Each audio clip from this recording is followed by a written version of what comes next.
I'm not talking loudly, I'm talking in a pretty moderate tone. Is that too loud? Little loud, yeah, I agree.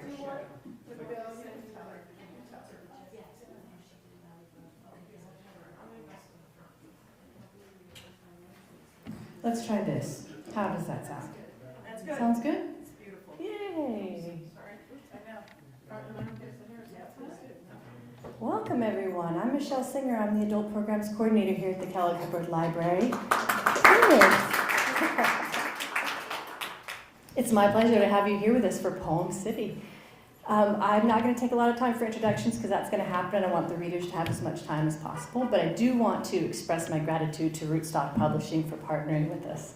Thank you, Sam. And I want to thank Orca Media for being here to be our filmers and give access to people who are not in the room with us at this moment. Hello, everybody. So, without further ado, I'm going to hand it over to Samantha. And again, welcome to PoemCity. It's a special thing that we do here in Montpelier. I think we do it better than anywhere else in the world. Okay. We'll see. But we're very happy to have you. Yeah, whichever way you want to go.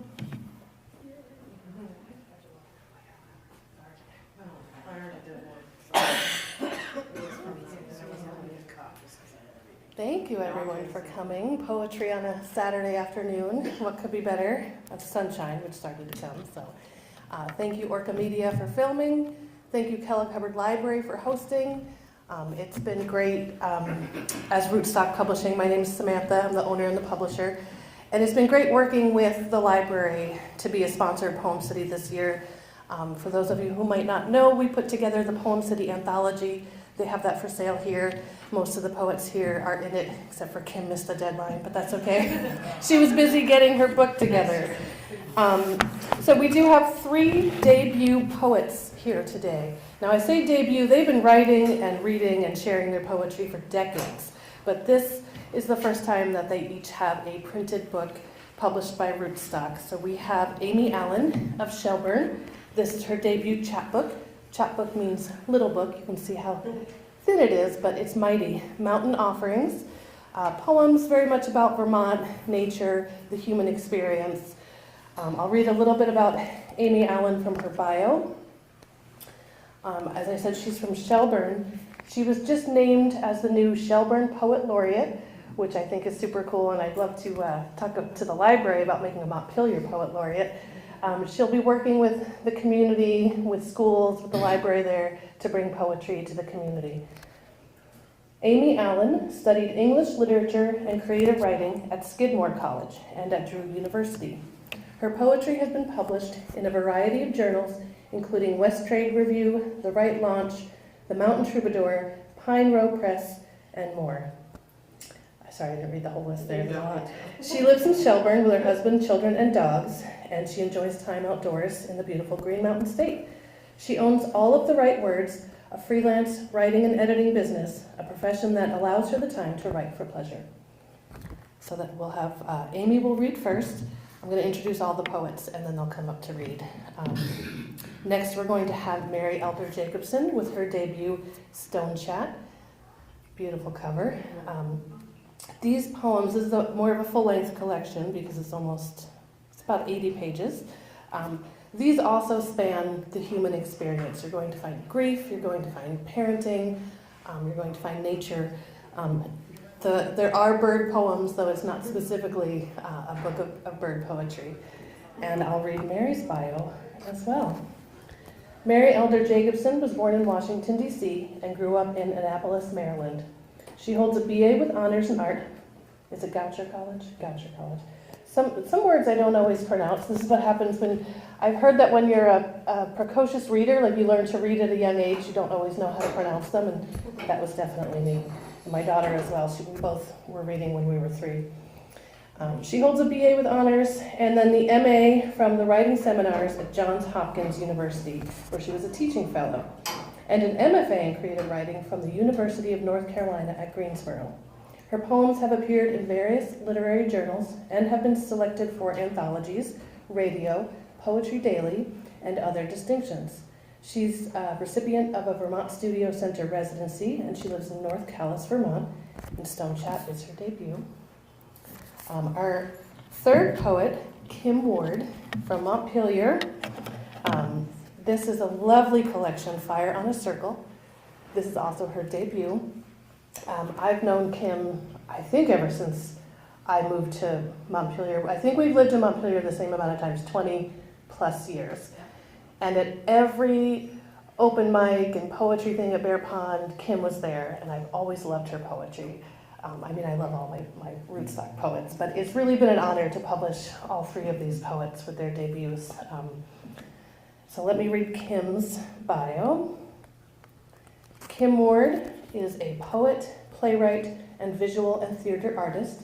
She is the founder of the Vermont Playwrights Circle and received her MFA in performance poetry from Goddard College in 1998. R.I.P. Goddard College. I'm also a alum. I did my MFA in writing there in 2014.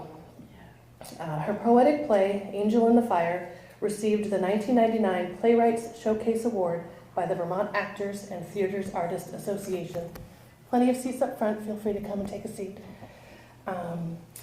And this same poetic play, Angel in the Fire, was accepted into the New Frontiers Conference in 2000.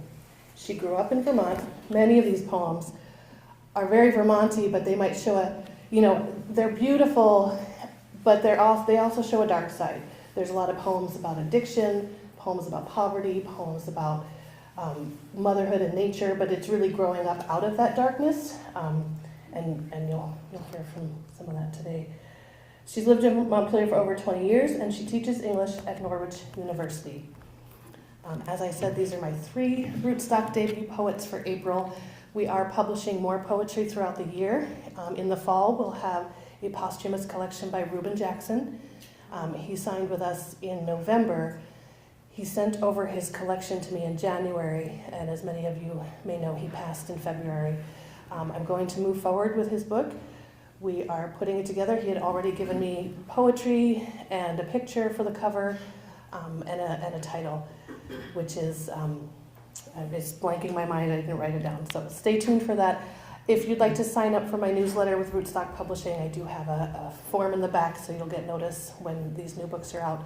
We also have a debut book by Toussaint St. Negritude. He's a Vermont poet and artist and musician, and his poetry will be coming out in the fall as well. So as I said, we will hear from our three poets. There's a bathroom in the back, help yourself. We'll be selling books after the readings. You can come back and get your book signed. I have a question already. Yes, Rick? Toussaint and Reuben's poems are in the Book Spieler window this month. Oh, and yes, they're thank a you. beautiful little arrangement. Please go over and read them. Thank you, Rick. Yeah, we do have a tribute to Reuben Jackson in the PoemCity display. The PoemCity anthology is also dedicated to Reuben Jackson. So please enjoy your poetry today, but please also enjoy PoemCity throughout the town, PoemCity in the library. I know Amy Allen's poem, did you say it was here? Yeah. Amy Allen has her poem here in the library, so treasure hunt, go find it. Mary's is at Bear Pond Books, correct? Kim's will be in next year, that's okay. Mine is on State Street, I forget which building, one of the old banks, but enjoy your poetry, and I'm going to step aside, and our first poet today will be Amy Allen. Thank you.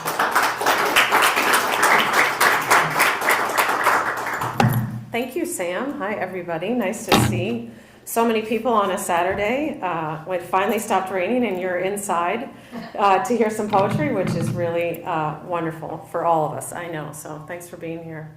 Quite a few of my poems, as Sam mentioned, are inspired by the outdoors and the natural world here in Vermont. So I'm going to start with a couple of those because I think they're sort of a good indicator of my style and some of my favorite subject matter. So the first one is called January in Vermont. January in Vermont. Afternoons are fleeting, their daylight quickly replaced by brilliant oranges and pinks spreading and easing down into Lake Champlain.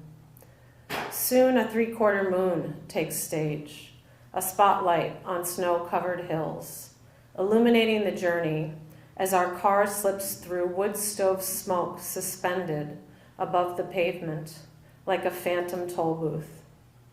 A solitary cow stands just outside a lopsided dairy barn, seeping warm yellow light out into the night air. Her saucer eyes are fixed out to where the sky joins the lake. The stars always shine brightest on the coldest of days, a reward just for making it.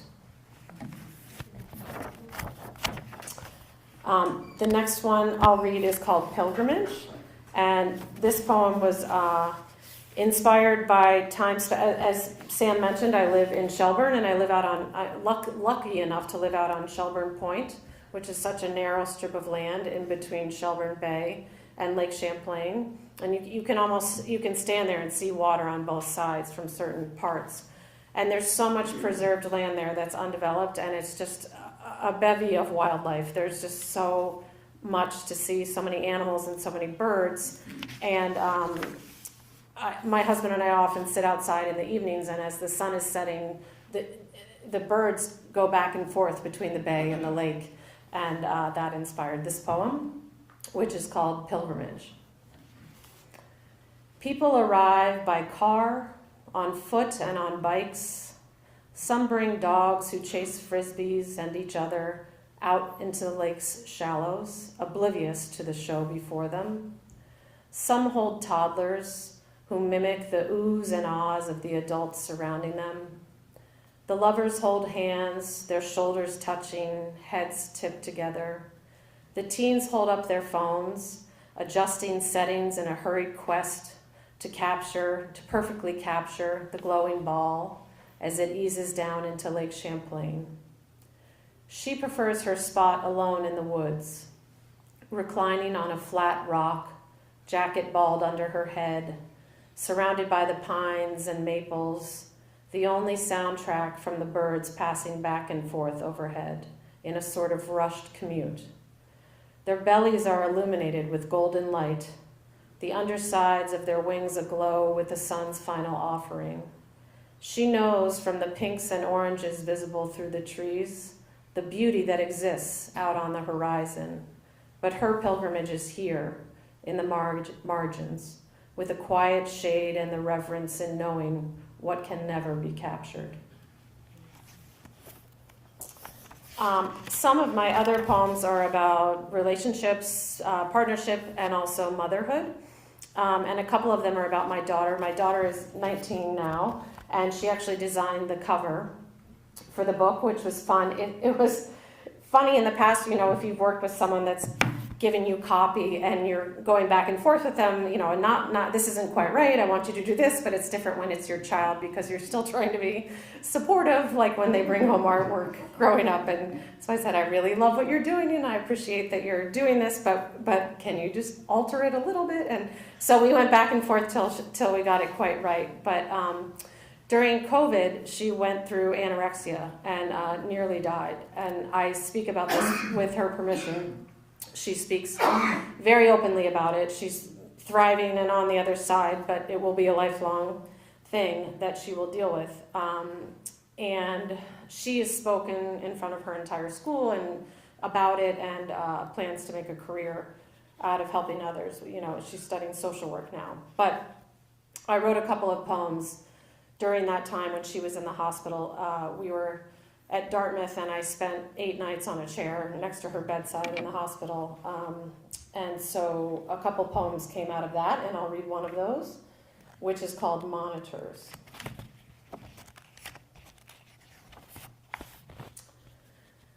There's an implied understanding in the family lounge at the Children's Hospital that we will discuss the persistent light rainfall or the questionable sushi from the deli downstairs, making conversation like actors in an extended improv where we play people who bumped into one another on the stained couches of a car service lounge or shifting in metal folding chairs in the back of a sticky school gymnasium, awaiting the orchestra concert's first note. Our stiff limbs reveal the toll of nights spent curled in vinyl chairs, eyes alert at every beep, watching intently for the rise and fall of chests under blankets. Our hearts can't bear to feel anything for fear of feeling everything. So we smile meekly, lament the weak coffee, and resume our synchronous solitary vigils. Okay, I'll do one or two more. The other one is about, I'm the youngest of 5 by 11 years. I was a surprise. I prefer to say surprise, not mistake. And so I was incredibly close with all of my siblings because we never had to share anything, and I never had to, they sort of adored me, and they weren't around a lot. But my one brother died several years ago now of early onset Alzheimer's at age 57, which, as you might imagine, was incredibly difficult. And I have found, as you move through the world, other people who have lost a sibling, there's just it's a certain type of loss. And it's an interesting and sad way to connect, but I think there's connection in understanding that type of loss. So this is called Brotherhood of the Brotherless. There's a bittersweet kinship among those who've lost a sibling, a strange comfort in all that does not need to be spoken. Like how it feels to take a seat at the Thanksgiving table, or to line up for family pictures at weddings and graduations, knowing there should be another chair at the table, another body to drape your arm around in the photo. There should be an asterisk on everything that comes after. And while we all just keep getting grayer and more tired and freckled and wrinkled, our brothers remain captured, suspended in yellowed 3x5 photographs with curved edges, stuck in thick chestnut-haired days, wearing their faded ripped cutoffs, their tanned toned limbs gleaming, and wide grins spread effortlessly across their faces in anticipation for all that was surely to come. Okay, and I'll finish with one. I'm going to finish with one that's actually not in the book. It's a more recent thing that I've written, and it's actually a flash micro, so it's like a short, more like a prose poem. And it's called Perspective. And the prompt for this was, I'm in a writing workshop that this was assigned for, and the prompt was a one-sentence story or poem. So this is ostensibly one sentence. I am at the beach under an umbrella pretending to read my book, but really I am watching a toddler holding his mother's hand, pulling her toward the water, saying, and then yelling, "Mommy, Mommy, Mommy," over and over. And she is talking to a friend, and it's clear that she really just wants to relax on the beach and watch the ocean while laughing with another adult. But her son's little hand in hers is making that impossible. And he's got her arm fully outstretched, and she is still talking, but he's winning. And her feet begin to move toward the object of desire, and she raises her voice now so that the other woman will still be able to hear her. And the boy carries on repeating his calls, and finally she finishes her conversation and picks him up in her arms, his sandy legs wrapped around her tanned, taut waist, and she says, "Okay, okay." And she pushes forward into the shallow and then deeper water, and she yells to him to close his eyes and hold his breath, and they duck under a wave. And when they surface, his eyes are wide, and he is beaming, and he begins to laugh and pats her shoulder with his little hand, saying, "Again, Mommy, again." And I am sitting there not reading my book and thinking that I would give anything, literally anything, to be able to do that one more time with my son. This is when I always start crying. Who is now a young man who shaves his face and calls me Mom and really barely calls me at all and doesn't seem to need me for anything. And I have all the time in the world to relax and talk to friends on the beach, but really, all I want to do is be able to pick up my child and show him something magical. Thank you.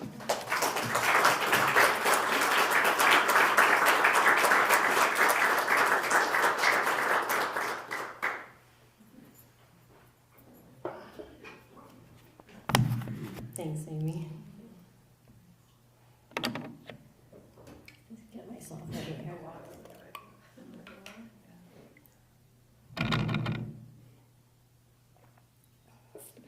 I know a lot of people here, but I'm Mary Elder Jacobsen if I haven't, met you before.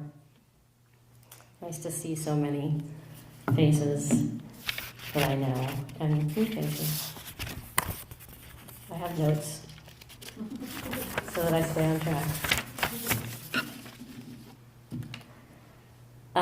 Where's Sam? Sam, thank you so much, Rootstock Publishing. This book would not be here without this wonderful, community-minded, poetry-loving, smart, articulate, local business-owning woman. Thank you.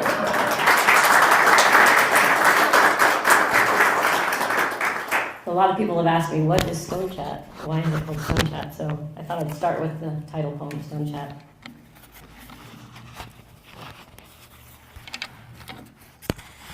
So Stone Chat is a bird, and at the front of the book I have the definition here. It's a small old world songbird of the thrush subfamily, having bold markings and a call that sounds like stones being knocked together. And when I came across that word Stone Chat in the dictionary, and it said that it was called that for the way that it sounds, I thought, well, who named that bird? Who was that? So that's where this poem comes from, asking that question. Stone Chat. Who first thought to name it? Who first heard its cry? Before she heard the Stone Chat, did she stoop at river's edge, the weight of an infant packed heavy on her back, her blistered feet blessed by the water's foaming eddies? Did she ask what sort of pebbles fall, that they may sound like birds singing? When she first heard the Stone Chat, did she hear the rhythmic whisper her broom sang into air, moving its patterns across the dirt floor? Did she pause long enough to notice the design her body and broom had wrought out of the dry earth, the straw-combed hearth at her feet, the way the ribbed dirt lay like a tablet before her?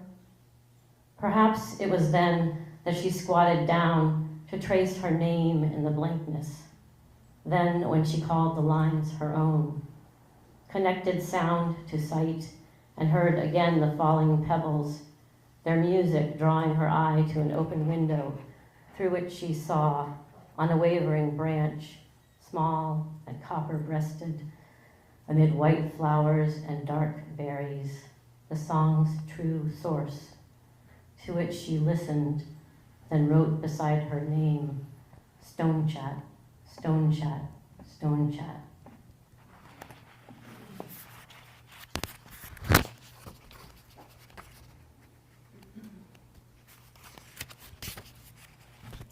It is amazing to have a book that has everything I need in it.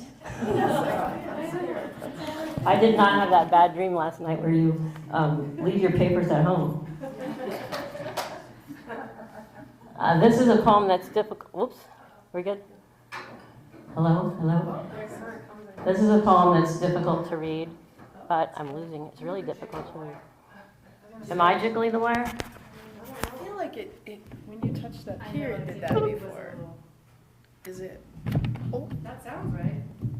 It's just we don't know why it's coming. It's a very difficult poem to read. I will not lean on the podium anymore. It's not a portent.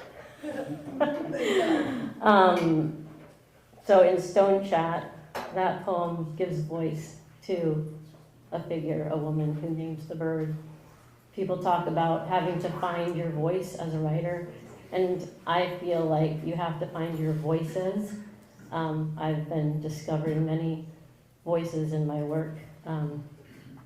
So this poem is called After the Floods, and it's the most recent poem, I think, in the book, written after the floods in July. And like an uncontainable flood, it has no punctuation.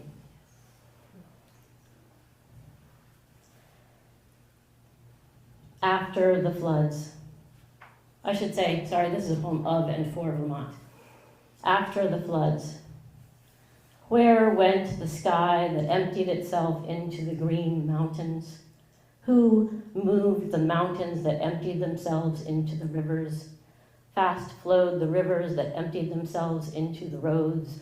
Where be the roads that emptied themselves of black tar, of rock, of earth, of culvert, of bridge span, and now dam, into the cellars, stairwells, hidey holes, oh God, the bric-a-brac, all through the mudrooms, dining rooms, living rooms, rec rooms. Here heave the homes, filled up, fed up, flooded up, wrecked with mud, with roads, with rivers, with mountains, inside, inside, inside the houses themselves, reaching, retching, reaching, end over end, lost and found, a posted sign still pinned up, outside, everyone looking left, looking right, looking up, looking down, each dwelling emptied, inside, out, out, out, onto the streets, lost, utterly lost. Who has seen, has anyone seen the sky? Where went, oh my dear parents' clear blue sky?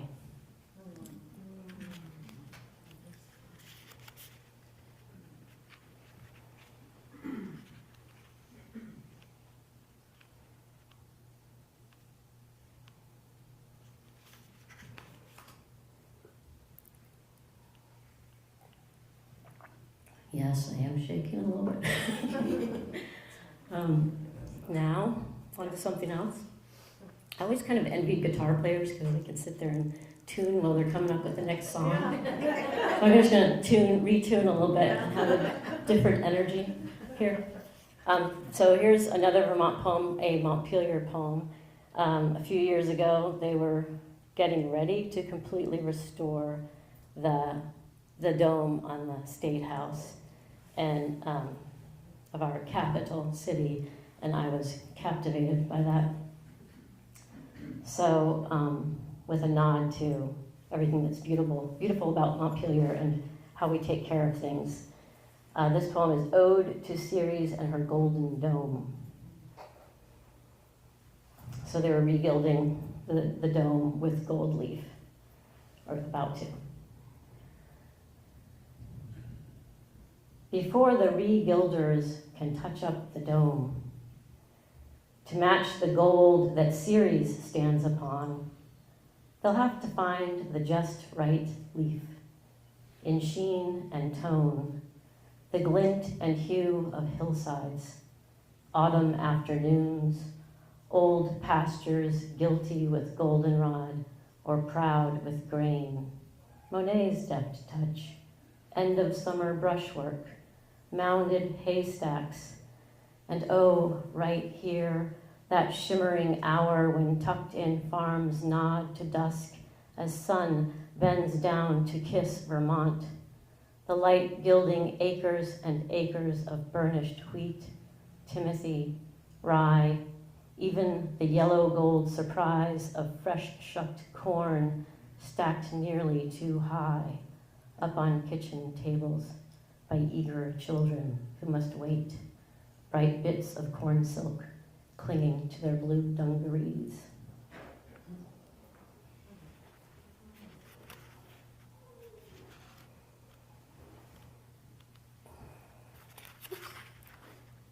And in my family, if it's your birthday, we call you the birthday boy or the birthday girl. We have a birthday boy in the audience today. So he can choose whichever poem he likes to have dedicated to himself as from me to you.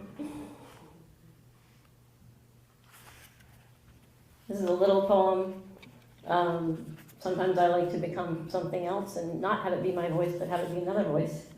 So this is a little persona poem. Some of you may have seen it in another iteration. It's from the point of view of shadows. It's just a little 6-line poem. Shadows. Without a peep, deep from the yawning barn's ink-black silhouette, we seep, unasleep. We spill in silence in puddles in every shape of dark.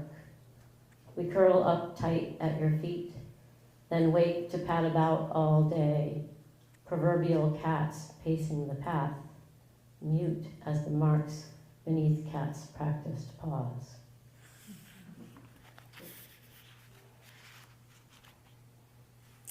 I thought I would do 3 more. Does that sound good time-wise, Sam? About 5 minutes.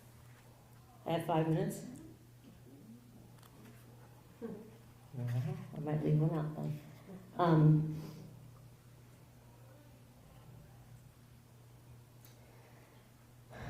This poem is called Pondweed. Sometimes I'd like to escape the constructs of our human world and just be something else. Pondweed. The grass is greener underwater. I've grown green with envy over every underwater weed, so long and thinly, loved and lively, glint and greenly underwater. Fluidly, movingly underwater, leave me, grow me, willowy green me underwater. Ebb and billow me, lap and please me, leave me be thee underwater. Oh, ribbon me, oh, ravel me, oh, underwaters where undone I've long become, have gone and go, under spells and lo, how soon am overwhelmed by deep, by shallow waters all, and in whose realms I'll gladly dwell, all unhoused and underwater. Take me under, water me there, make me pondweed underwater, undulate me underwater.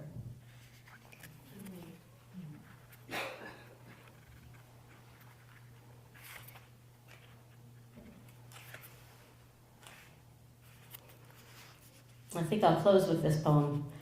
And I chose this for a lot of reasons, I guess, but it seemed to be quoted or quoted by people that reviewed the book, it seemed like a lot. And on a personal note, after my mother passed away and I had to go through her things, she had many copies of this printed out at her desk because I think she gave it away to lots of people.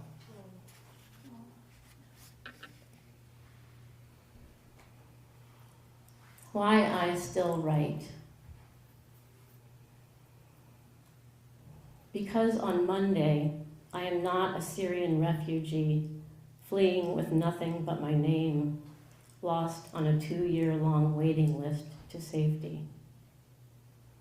Because Tuesday, I am not the hawthorn tree, found feeble with rot in our yard, trunk collapsing to its core. Because come Wednesday, I'm neither my neighbor's lost curls nor her wept tears dropping onto the chemo chair.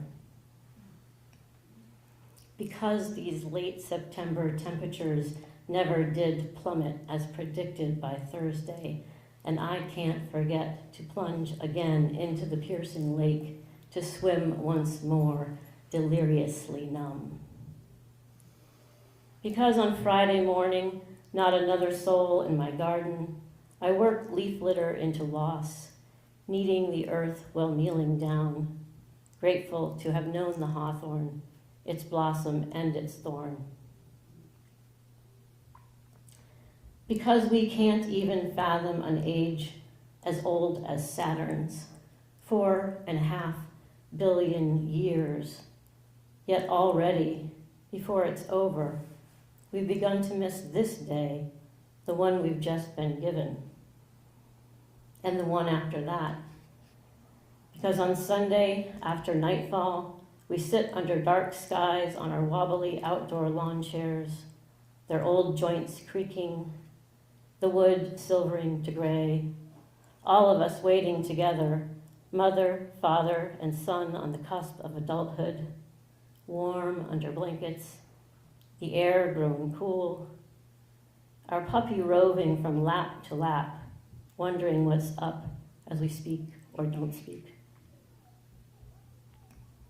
In the welcome quiet, gazing out across the lake, up over tree line, our heads tilted back, we stare in awe at the super blood moon just now eclipsing. Because whatever science says, about some equal future moon. I know the rare particulars of this vast and intimate brilliance. The now of us won't ever, in our lifetime, come my way again.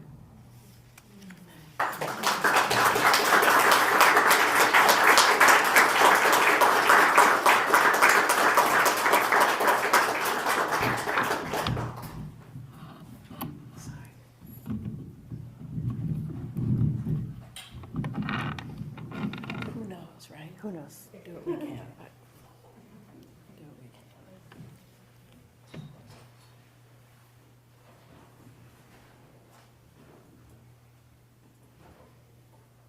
There we go. I like to set a timer because otherwise I'll be up here forever, because that's who I am.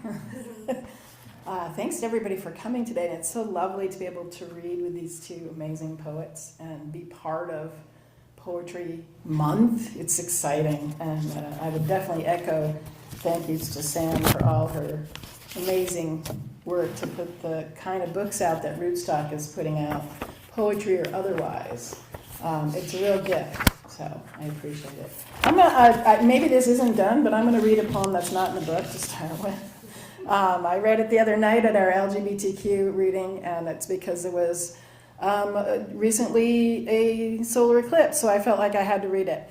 And this comes from Angel in the Fire, which is a play written in poetic verse, monologues. It's all about like 3 generations of my family, and a lot of it's fiction. And when my mother heard the piece and sort of went out at intermission, I thought, oh my God, she's so upset I wrote all about our family. And I came out and she was just smoking because she was a smoker. You know, oh my God, your poetry is so amazing, but some of that's not true. So I just love that. I wish she could be here to hear it. So this doesn't have a title, it's just part of a monologue that's done in the play. The moon blocks out the sun today. For a brief moment, night at noon. I am 8. The cement steps have a hole beneath them. Bees dip and fly silently between my legs, waiting for me to move. Until you come and pick me up in the dark, and we watch the moon do-si-do with the sun. Visions of old apocalyptic stories fresh in my mind. Then the sound of the bull in the field across the way startles me, and you take me inside. Oh, and I just realized I read that with no glasses on. It's been a while since I've done that. So Fire in a Circle, everyone says, where'd the title come from? And you'll find out as we go, because there's 3 sections in the book. The first is called Pursuit, and it's mostly about, I feel like I'm too tall for where this is. It's mostly about what we pursue, whether it be art or relationships or just what is our passion. The second part is called Green Mountain Runes, and it takes place all of the poems in this section come from me practicing as a pagan and studying the old German Futhark runes. So as I introduce those poems, I usually try to at least spell the rune so you know what I'm talking about. And I tried to bring those into Vermont because that's where I grew up. The last piece is called Fire and deals a lot with family. So I'll read a little bit from each section. I thought, why not read the first poem from each section? So this first poem is called Movement in D Minor. I think it's probably the oldest poem in the book. It was written when I was a wee lass going to Johnson State College when it was still called that. It's only a dark stage, a bright circle clinging to her yellow skirt, gray words upon her palms. It's only a twisting body. Knives of light slice out and away from her small frame.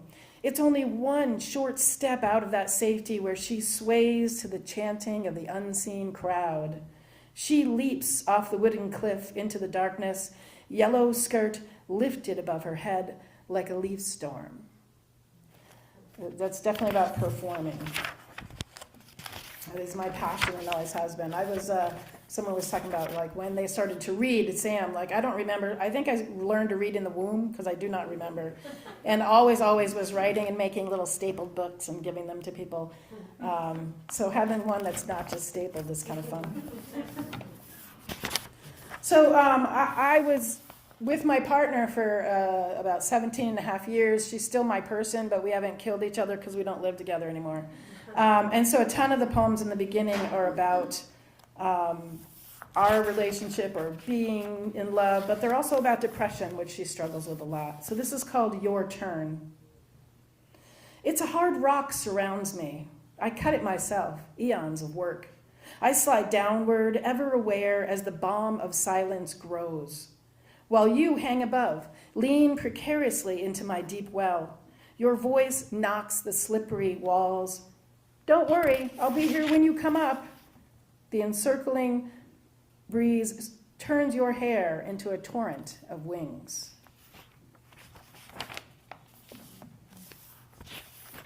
What to read, what to read. You think I would have planned this out? We'll go on to the second section. There's nothing else that I want to read. So the first poem in the Green Mountain Room section is a poem that just tries to give you a feel of what I think it might have been like to work with the runes in ancient times. It's called Dried Ghost. A small cave, smoke on the water. An empty longboat once filled with settlers. The rune secrets itself inside her chest. The men gather, trumpeting for war. Hunting dogs sniff the carving knife. A dried ghost curls under her tongue, its leaf of death dislodging teeth, waiting to spring into fruition on the end of the spear and the rune she carves bloody-handed. And so I haven't gone through the entirety of the runes. There's 24 of them, and the first 8 are supposed to be about your physical life and physicality. The second 8 are intellect, and the third are spiritual, and I figure it's going to take me till I die to do the third because I'm working through them. So this first one is called, it's named after the rune Ansus, which the definition of is breath of God, and it's also about voice, your own personal voice. Ansus, God, mouth of time, moth of words, wisdom of the weird. Inside that hole we part, grandmother. God takes the tongue and roots it elsewhere, lights your bones with eternal flame, sets them deep beneath my own skin, and the blessings burn. Goddess slips her tongue over my bones, drills the cipher to my life deeply against hip and shin, breast and skull, becomes the cursed bird and flees.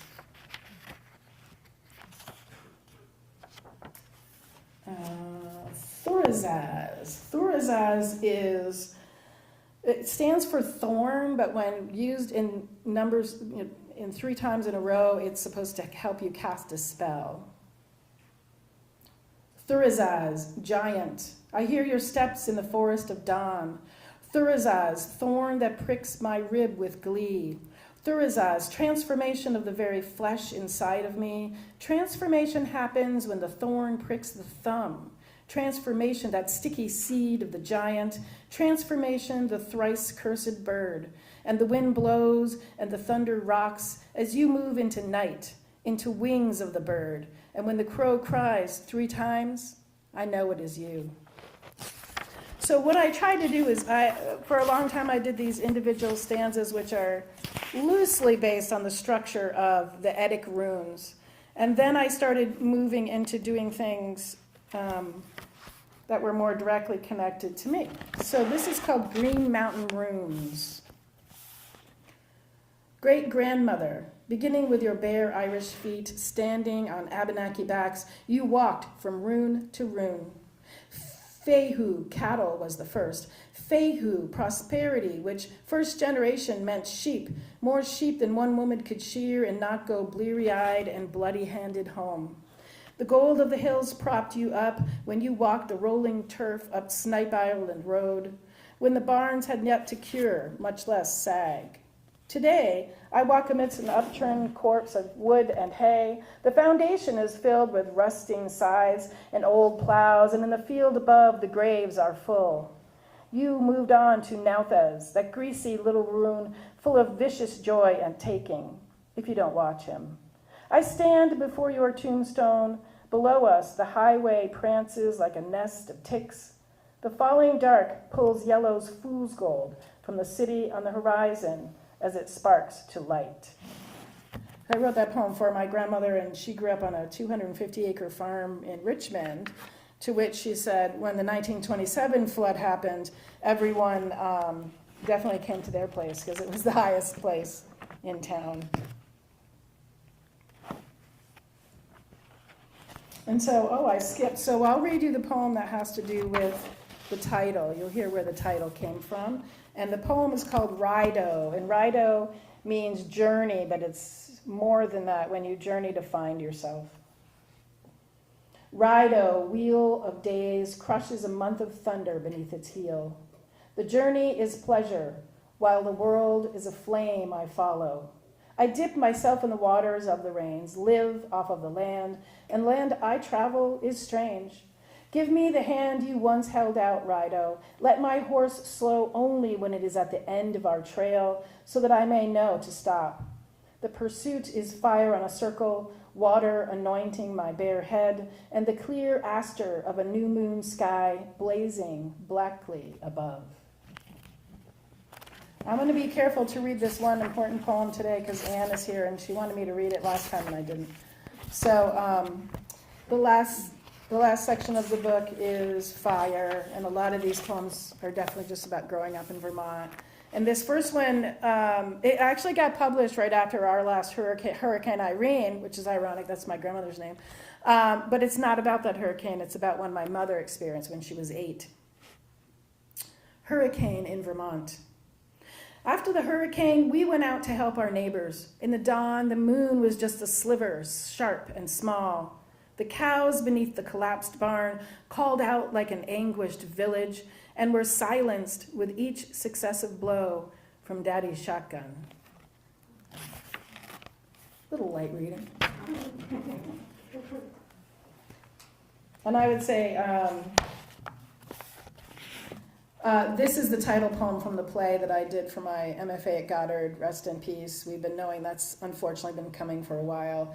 And a bunch of us are very concerned that hopefully that the archives at Goddard will be somehow magically saved and kept for good use because they're important. Angel in the Fire. I am the girl you brought through the fire. I am the singing angel in the furnace, the voice of the hunting owl as she kills her prey. In the beginning, I was the silent face, all questing eyes and limbs, my early body ready to fling this world off. You are mother of mothers, voice of the ages, soothsayer to the aged. Your life stretches to the top place of crones become infants and daughter become keeper. In the stone of your hearth beat the hearts of tree frogs and the wings of youth, while I return to the girl in the tree, the one who lost her voice winter after winter as if the gods were stealing her angel's fire, so that I would start up in bed, fever shaking the voice out of me, while out in the hall was warm light and the sound of your deep song drifting. Last but not least, so I don't get in trouble. Okay, so one of my most recent poems is called Vermont Calendar. I don't think it needs any introduction. I wanted to write a poem about Vermont, but no one wants to know about my Vermont. The streets of the trailer park flooding and freezing in winter, the boys tripping me mercilessly as I crawled my way across that rippled expanse of ice in a dress I'd been forced to wear to school. The man whose trailer was the first one at the third entrance, who chopped his wife to pieces as if he could fling her up and make ruby stars by which to navigate his broken heart. Our neighbor Billy, who decided not to come to the bus stop on Monday because he had a date with a tree and a rope he could not break. I vowed at 16 one day I would make my own foliage calendar and send it to Vermont Life for publication, with a January full of rusted trailers instead of collapsing bucolic barns or tractors, and an October full of young, tortured souls falling in the bright air in reds and black and blues. And a December filled with the panoramic picture of my neighbor David running from his father's rusted truck at midnight, casting green, sickly night vision, and buyers will get a special greeting card with a microchip playing the song of his adolescent voice calling out, "Dad, no, don't, please, stop!" While the growl of the engine can be heard rising and falling like a roaring fire truck, the byline would state, "No rural poor were killed in the making of this memorabilia. David only broke his leg that night." Thank you.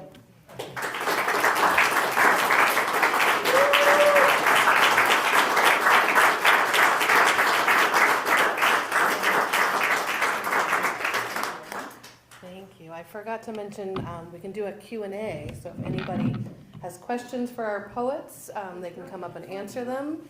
Questions for me about Rootstock, questions about PoemCity. There's lots more programs. So many topics. Yeah, just a little time. Anyone? Or we can hear more poems, or we can do book signing.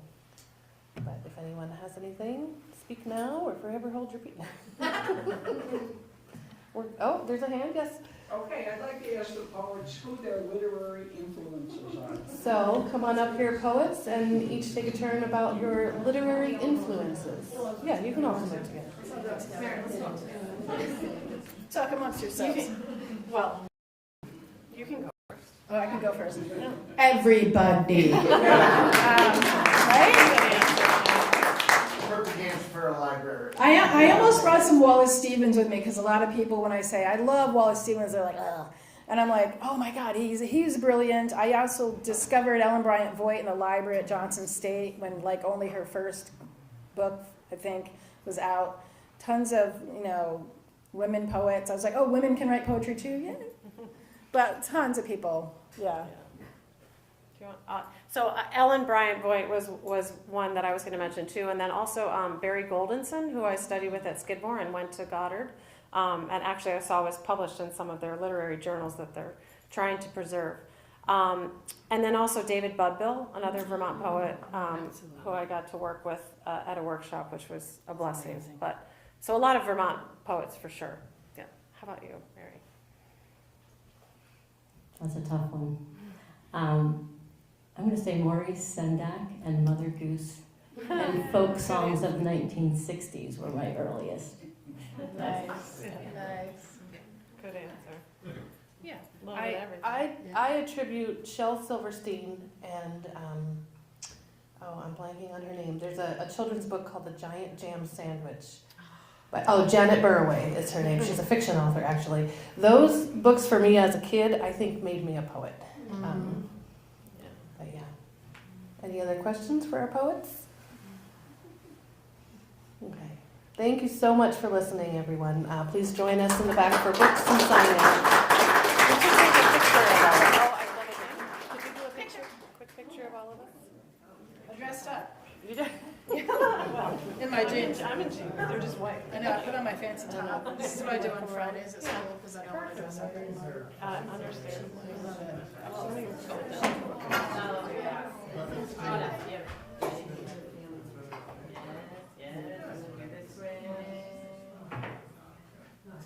Okay. Thank you. Which one I smile my eyes Great. Yeah, if you want to move to the back.